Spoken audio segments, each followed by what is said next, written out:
हांव आतां म्हणटा हांवें 6 म्हयने जाले हांव हितून इन्वेस्टिगेशन घेवन आसा. हांव म्हणटा हांव सांगता तुका एक्रॉस की पुजा शर्मा हितून ना. It is because why because it is totally a outsource matter. ज्या मनशांनी हांगा विकल्या ताका तेणें सांगलां की हें सगळें क्लॅरिफिकेशन दितलें आसा पळय सगळें डेमोलिशन बी आमी तुका करून दितले. पावतात मागीर दुसरे कोण सस्पेंड जाता पुलीस बाबडे जर सस्पेंड जाता. पुलीस वेर सिरियसली अंडर प्रेशर. हांव 6 म्हयनेसून घेवन येता कोण फायल घेवपाक तांकां ते बाबडे हेल्प करपाक आमकां दिसतालें तांकां स्पेशली PI प्रशांत देसाई म्हाका तांकां फायल करपाक दिसतालें घेवपाक दिसतालें तांकांय दिसतालें खंय तरी गोंयकाराचेर अत्याचार जाता पूण दबावान खाली ते घेवपाक पावले ना. तर हांव कितें म्हणटा आतां ताका सस्पेंड करप ही खरी एक वायट गजाल घडल्या.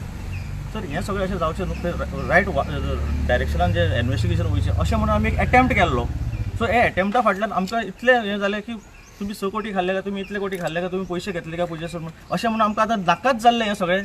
तर हे आज इन्वेस्टिगेशनाक आयज एक वेगळें वळण येयलां. ती विजय सरदेसाय थँक्यू म्हणपाक गेली. त्याचो इन्वॉल्वमेंट काय ना. थँक्यू कित्या खातीर म्हणपाक गेली. सोमार दीस आमकां अपॉइंटमेंट आसलो सो आमकां बुधवारा मेळ्ळो. तो हांगा येयल्लो केन्ना येयल्लो? विजय सरदेसाय केन्ना येयलो? त्याचो मनीस विजय सरदेसायचो हितून किऱ्यानूच कसलोच हात ना. प्रेशर कोणी प्रिया शर्मा काय पूजा शर्मा घातला. पूजा शर्मा